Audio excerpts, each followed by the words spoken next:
할렐루야. 예수님의 제자들과 교인들은 예수님의 약속하신 성령을 기다리며 마가의 다락방에서 기도했습니다.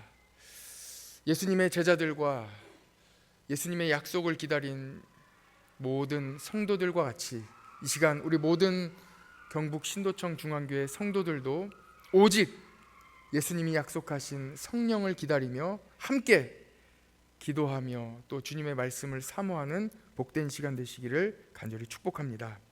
오순절에 성령의 충만함을 받은 성도들이 방언으로 말하기 시작했습니다. 얼마나 뜨겁게 기도했는지 방언으로 기도할 때에 그 주변에 많은 사람들이 모이게 되었습니다. 이스라엘 주변국의 여러 나라에서 온 유대인들이 이 모습을 보고 깜짝 놀라게 됩니다. 기도하는 사람들이 각각 자기의 언어로, 자기 나라의 언어로 말하고 있었기 때문입니다. 사도행전 2장 11절을 같이 한번 보시죠.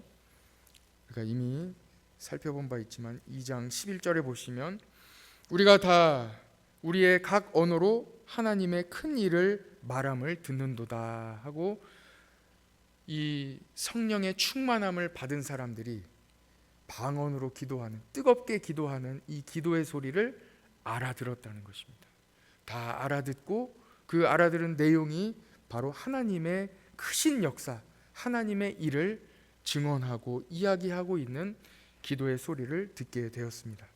12절에 보시면 다 놀라며 당황하여 서로 이르되 이 어찌 된 일이냐 하며 서로 놀라고 이야기하게 됩니다. 그 다음 절에 보면 어떤 사람들은 술에 취했다고 조롱하기도 했습니다.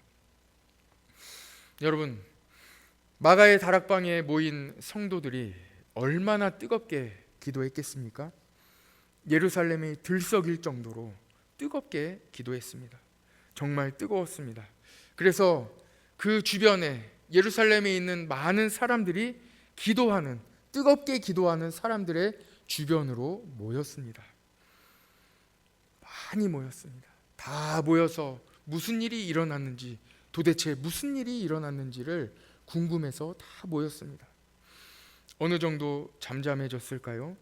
사도행전 2장 14절에 보면 베드로가 11사도와 함께 서서 그 자리에 모인 유대인들과 예루살렘에 사는 많은 사람들에게 복음을 전하기 시작합니다. 베드로가 11사도와 함께 서서 소리를 높여 이르되 유대인들과 예루살렘에 사는 모든 사람들아 하고 첫 마디를 떼며 복음을 전하기 시작했습니다. 베드로는 철저히 청중들의 눈높이에 맞춰 복음을 전했습니다. 그 대상이 누구입니까? 말씀드린 대로 유대인 그리고 예루살렘에 사는 사람들이었습니다. 그들이 어떤 사람인지 베드로는 너무나 잘 알고 있었습니다. 그래서 그들의 눈높이에 맞춰 복음을 다윗으로 정했습니다. 다윗을 통해 예수님의 복음, 예수 그리스도가 누구신지를 말씀했습니다. 유대인들이 다 잘 알고 있는 시편 16편, 시편 110편은 다윗의 시입니다. 그 다윗의 시를 보면 다윗이 고백하기를 주는 이 주라는 이야기가 나오는데 이 주가 바로 예수님입니다. 다윗이 고백한 이 주님은 바로 예수님이시다. 너희가 알고 있는 바 다윗의 고백에 나오는 이 주님이 바로 예수님이시다 하고 주님의 말씀을 전했습니다. 그리고 마지막으로 너희가 십자가에 못 박은 예수님이 바로 그리스도이시다 하고 복음을 전했습니다. 이것이 바로 베드로가 전한 복음의 메시지입니다. 여러분, 복음을 받는 사람의 눈높이에 맞춰 전하는 것입니다. 예수님이 그리스도이심을 복음을 받아들이는 그 사람의 눈높이에 맞춰 전하는 것입니다. 예수님은 우리에게 복음을 전해주시기 위하여, 이 복음을 전하시기 위하여 똑같이 우리와 눈높이를 맞춰서 이 땅에 오셨습니다. 예수님이 직접 사람이 되셨습니다. 예수님은 우리와 똑같은 몸을 입고 우리에게 오셨습니다. 그리고 우리와 똑같이 어린 시절을 다 보내셨습니다. 그리고 우리와 똑같은 시간을 보내시며 공간 속에서 똑같이 피곤함을 느끼셨습니다. 예수님은 하나님이십니다. 그렇지만 사람이 되셔서, 온전한 사람이 되셔서 모든 사람이 느낄 수 있는 고통을 고스란히 다 느끼셨습니다. 완전한 사람의 몸으로 우리에게 오셔서 복음을 전해 주셨습니다. 예수님이 전해 주신 복음의 메시지를 베드로가 모인 모든 사람들에게 전했습니다. 오늘 말씀은 베드로가 전한 이 복음을 들은 사람들의 반응을 기록하고 있습니다. 복음을 들은 사람들이 어떤 반응을 보였는지, 그 유대인들이 예루살렘에 모인 수많은 사람들이 베드로가 전하는 복음의 메시지를 듣고 어떻게 반응했는지 함께 살펴보겠습니다. 복음을 들은 사람들의 가장 처음 반응이 바로 37절에 나옵니다. 37절을 같이 한번 보시죠. 37절을 같이 한번 읽어볼까요? 오늘 2장 37절 한 장의 말씀을 같이 읽겠습니다. 시작.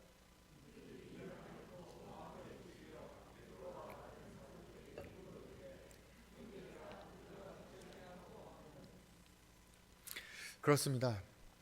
복음을 들은 가장 처음의 반응은 마음의 찔림을 받는 것입니다. 이때 찔린다, 이 찔린다 하는 단어는 헬라어로 카타니소라는 단어를 사용하고 있는데, 단순히 이렇게 살짝 찌른다, 이렇게 살짝 찌르는 정도가 아니라 이 찌른다는 단어의 뜻은 완전히 찔러 관통한다는 뜻입니다.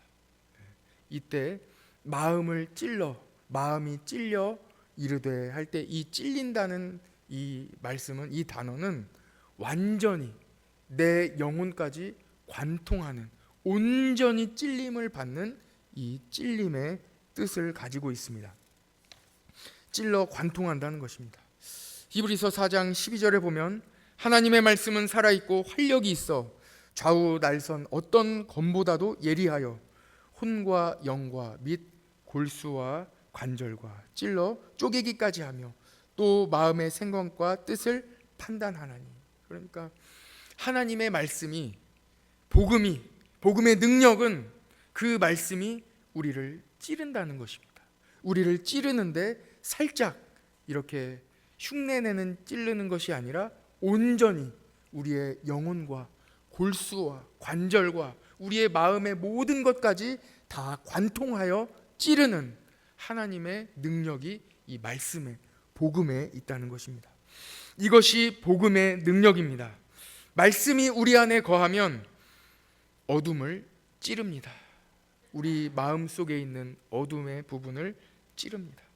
그래서 모든 악한 마음, 이 어두운 부분을 도려냅니다. 성령님으로 채워주십니다. 우리는 말씀을 들을 때에 불편한 마음이 있습니다. 이는 복음의 능력입니다. 이 불편한 마음은 매우 좋은 것입니다. 예수님을 믿은 후에도 계속 불편한 마음이 이어지고 계속됩니다. 이 불편한 마음을 통해 성도는, 이미 믿음을 가지고 있는 성도라 할지라도 계속 찌르는 이 불편한 마음을 통해 성도의 믿음이 성장합니다. 그래서 성도는 성화되어 갑니다. 예수님 품 안에 이를 때까지 계속해서 그 믿음이 성장해 가게 되는 것입니다. 그것이 언제 이루어진다고요? 우리의 마음이 찔릴 때에. 이것이 바로 복음, 말씀의 능력입니다. 로마서 9장 33절에 보면 기록된 바, 보라 내가 걸림돌과 거치는 바위를 시온에 두나니 그를 믿는 자는 부끄러움을 당하지 아니하리라 함과 같으니라. 아멘. 예수님의 말씀, 복음, 말씀은 능력이 있습니다. 그냥 책이 아닙니다. 그냥 교훈이 아닙니다. 이 말씀은 살아있고 능력이 있어 복음의 메시지를, 말씀을 읽고 들을 때에 그 말씀이 우리의 관절과 혼과 영혼을 다 찌르기까지 하는데, 그 말씀은 우리의 인생에 있어 걸림돌이 된다고 말씀하고 있습니다. 거치는 돌이 된다고 말씀하고 있습니다. 여러분, 예수님은 걸림돌입니다. 거치는 바위입니다. 편하게 세상을 따라가려고 살아가면 예수님이 걸림돌이 되지 않습니다. 불편하지 않습니다. 그러나 믿음으로 살려고 하면, 믿음대로 살려고 하면, 믿음 따라 살려고 하면, 좁은 길로 가려고 하면, 예수님과 같이 예수님을 따라 십자가를 지고 좁은 길로 가려고 하면 우리는 불편하게 예수님을 만날 수밖에 없습니다. 예수님을 믿는 삶은 좁은 길로 가야 합니다. 늘 깨어 기도해야 합니다. 열심히 복음을 전해야 합니다. 순교자의 정신으로 불이익과 불편함도 감수해야 합니다. 저는 오늘 점심에 경찰청 신호에 부활절 예배가 있어서 예배 드리고 왔습니다. 남들은 점심시간에 편하게 보낼 때에 신호에 참석하는 경찰관들은 편하지 않게 예배에 참석하여 점심시간을 쪼개어 예배를 드리는 모습을 보고 도전을 많이 받았습니다. 복음을 듣고 마음의 찔림을 느끼는 것이 바로 복음에 대한 첫 번째 반응입니다. 여러분, 혹시 마음의 찔리심을 경험하신다면 복음의 능력이, 말씀의 능력이 여러분과 함께 하심을 믿으시기 바랍니다. 이어지는 두 번째 반응은 어떻게 해야 할지 궁금해하는 것입니다. 예수 그리스도, 이 복음의 빛이 마음을 비춥니다. 그래서 어둠이 물러갑니다. 그래서 마음이 텅 비게 됩니다. 마음이 깨끗하게 됩니다. 그 텅 빈 마음을 채워야 합니다. 그 빈 마음을 채우기 위하여 갈증을 느끼고 갈망하게 되는 것입니다. 어떻게 해야 나의 이 마음을 채울 수 있을까? 내가 어떻게 해야 되겠습니까? 나는 이 마음을 무엇으로 어떻게 채워야 하겠습니까? 하며 갈망하는 마음을 갖게 되는 것입니다. 시편 42편 1절에 보면 하나님이여 사슴이 시냇물을 찾기에 갈급함같이 내 영혼이 주를 찾기에 갈급하니이다. 어둠에 사로잡혔던 이 영혼이, 어둠 속에 갇혀있던, 멸망을 향하여 가고 있던 이 영혼이 예수 그리스도의 밝은 빛을 받음으로 밝게 환하게 되어 깨끗하게 되어 이제는 하나님을 갈망하는, 영혼이 하나님을 바라보게 되는 갈망하는 갈급한 영혼이 되게 되는 것입니다. 어둠의 죄에 사로잡혔던, 멸망으로 향하던 백성이 복음을 듣고 그 길을 돌이키는 것입니다. 그 돌이키는 과정은 절대로 쉽지 않습니다. 이전에 행했던 모든 삶을 다 버려야 합니다. 생활 방식을 다 버려야 됩니다. 사고 방식, 내 생각, 내 계획, 내 기준 모두 버려야 됩니다. 가장 힘든 것은 내 생각이 틀렸다는 것까지도 받아들여야 합니다. 마음의 어둠이 사라지니 영혼의 자유함을 얻게 됩니다. 자유한 영혼이 본래 하나님께서 창조하셨던, 본래 하나님께서 우리를 만드셨던 그 처음 사람으로 돌아가게 되어 하나님과의 온전한 관계를 회복하게 되는 것입니다. 그래서 주님을 마치 젖을 사모하는 어린 아기와 같이 우리 주님을 바라보며 하나님을 갈망하게 되는 것입니다. 제가 찬양을 적어오긴 했는데 잘 부를지는 모르겠습니다. 찬송은 자신 있는데 찬양은 복음성가는 영 자신이 없습니다. 내 영혼에 주의 빛 비춰주시니 내 영혼은 참 평안 없네. 하나님의 임재 가득한 이곳에 주의 영광에 빛 비추시네. 영혼이 깨끗함을 받고 주님을 갈망하게 되는 것입니다. 내 영혼의 빛이라는 곡입니다. 오래된 곡인데 꼭 한번 들어보시면 좋겠습니다. 마음의 찔림을 받아 영혼의 자유함을 얻어 주님을 갈망하는 이 모든 과정이 복음을 들은 사람의 반응입니다. 마음의 찔림을 받고 모든 이 마음이, 어두웠던 마음이 환하게 되어 다시 하나님을 바라보게 되고 십자가를 바라보게 되고 내 이 빈 마음을 하나님으로 채우고 싶다는 사슴이 갈급하게 시냇물을 찾는 것과 같은 갈급한 마음을 갖게 되는 것입니다. 이 과정을 베드로가 복음으로, 복음의 언어로 잘 설명해 주고 있습니다. 38절을 같이 한번 보시죠. 38절을 보면 아주 명확한 용어로 정리하고 있습니다. 38절을 같이 한번 읽어볼까요? 시작.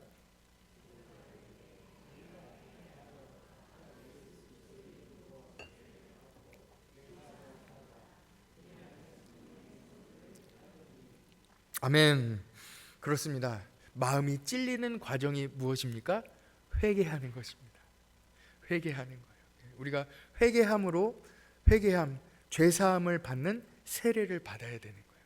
세례를 받았다는 것은 죄사함을 받았다는 거예요. 죄사함을 받은 표입니다. 세례를 받으라는 거예요. 그리고 죄사함을 받은 사람은 성령을 선물로 받으라는 것입니다. 세 가지죠. 회개하여 죄사함을 받는 세례를 받고, 그리고 마지막으로 성령을 선물로 받으라는 것입니다. 얼마나 중요한 이 복음의 메시지입니까? 이렇게 복음을 듣고 회개하여 세례를 받은 사람들이 3,000명이 넘었습니다. 한순간에 예루살렘이 뒤집어지게 되었습니다. 성령 충만하면 놀라운 일이 일어나게 됩니다. 어둠에 사로잡힌 모든 사람들이 영혼으로부터 고침을 받는 하나님의 놀라운 역사가 시작되게 됩니다. 언제요? 성령 받으면. 죄사함을 받는 세례를 받고 성령 받으면 놀라운 역사가 시작됩니다. 여러분, 성령 충만하시기를 축복합니다. 성령 충만함을 받은 사람들의 반응이 42절에 이어서 나오고 있습니다. 42절을 보십시오. 그들이 사도의 가르침을 받아 서로 교제하고 떡을 떼며 오로지 기도하기를 힘쓰니라. 여러분, 계속 반복되어 나오지 않습니까? 성령 충만함을 받기 위하여 모인 사람들이 오로지 기도하기를 힘썼고, 또 이 사람들도 성령 충만함을 받아 회개하고 세례를 받고 성령 충만함을 받아 똑같이 오로지 기도하기를 힘쓰고 있습니다. 이때 이 구절을 원어로 살펴봤습니다. 그랬더니 이때 오로지 힘쓴다라는 단어가 있지 않습니까? 지금 우리말 성경에서는 번역할 때 오로지 기도에 힘쓰니라고 기도했다, 오로지 기도한 데에만 오로지 힘썼다가 거기에 수식어구로 쓰였는데요, 원어를 보니까 모든 단어에 오로지 힘썼다는 것이 나오고 있습니다. 그러니까 보세요. 다시 말씀드리면 가르침을 받는데, 오로지 가르침을 받는데 힘썼다는 거예요. 또 이어 나오는 교제한다는, 서로 성도 간에 교제한다는 이 단어도 똑같이 수식을 하고 있는데 오로지 교제하기를 힘썼다는 거예요. 떡을 떼는 것은 성찬 아닙니까? 주의 잔과 그리고 떡을 떼며 주님을 기념하는 이 성찬식을 거행하는 것을 오로지 떡을 떼는 데 힘썼다는 것이고, 마지막으로도 또 그대로 나와 있는 대로 오로지 기도하는 데 힘썼다는 것입니다. 여러분 어떻습니까? 다시 정리하자면 성령 충만하면 오로지 주님의 가르침, 말씀을 사모하는 데에 힘쓰게 됩니다. 이것을 네 글자로 요약해서 말씀드리면 말씀 중심으로 살아가게 되는 것입니다. 성령 충만하면 말씀 중심으로 살아갑니다. 여러분, 성령 충만하면 성도의 교제, 오직 서로 만나고 모이고 교제하고 서로 도와주는 데 힘쓰게 되는데, 우리 주님께서는 함께 모이는 이 모임으로 교회를 세워주셨습니다. 오직 교회 중심으로 살아간다는 것입니다. 성령 충만하면 말씀 중심, 교회 중심으로 살아간다는 것입니다. 주님의 성찬, 오직 주님의 피와 주님의 살을 기념하며 살아간다. 오직 주님을 기억하며 오직 주님을 생각하며 오직 주님만 바라보며 힘쓰는 이 사람들을 한마디로 말씀드리면 오직 주님입니다. 오직 예수님 중심으로 살아간다는 것입니다. 언제요? 성령 충만할 때. 끝으로 성령 충만하면 오직 기도 중심으로 살아가는 성도가 되게 된다는 것입니다. 여러분, 우리 교회 이름도 중앙입니다. 말씀이 중앙에 있고 교회가 삶의 중앙에 있고 예수님이 중앙에 계시고 기도가 중앙에 있는 우리 경북 신도청 중앙교회 성도 되시기를 간절히 축복합니다. 여러분, 성령 충만한지 알 수 있는 방법이 있습니다. 내가 성령 충만한지 어떻게 하면 알 수 있겠습니까? 이 기준을, 제가 알려드리는 이 기준을 남에게 제시하여 죄를 짓지 마시고 스스로에게만 적용해서 영적인 상태를 점검하시는데 활용하시기 바랍니다. 첫 번째, 성령 충만한지 어떻게 하면 알 수 있겠습니까? 내가 말씀 중심으로 있는가? 나에게만 한번 적용해 보세요. 다른 사람 판단하지 마시고 내가 말씀을 읽고 있는가? 말씀대로 살아가고 있는가? 말씀 중심으로 살아가고 있는가? 체크해 보시기 바랍니다. 내가 성령 충만한지 두 번째는 교회 중심으로 살아가고 있는가? 모이기에 힘쓰고 있는가? 수요 기도에 나오시는 분들은 모이기에 힘쓰는 분들인 줄 믿습니다. 교회 중심으로 살아가고 있는가? 세 번째, 오직 주님, 나는 예수님 한 분으로 만족하고 있는가? 나는 예수님 한 분이면 되는가? 한번 점검해 보시기 바랍니다. 네 번째, 기도 생활을 하고 있는가? 여러분, 우리 모두 성령 충만하여 천국에 가시는 우리 성도 되시기를 간절히 축복합니다.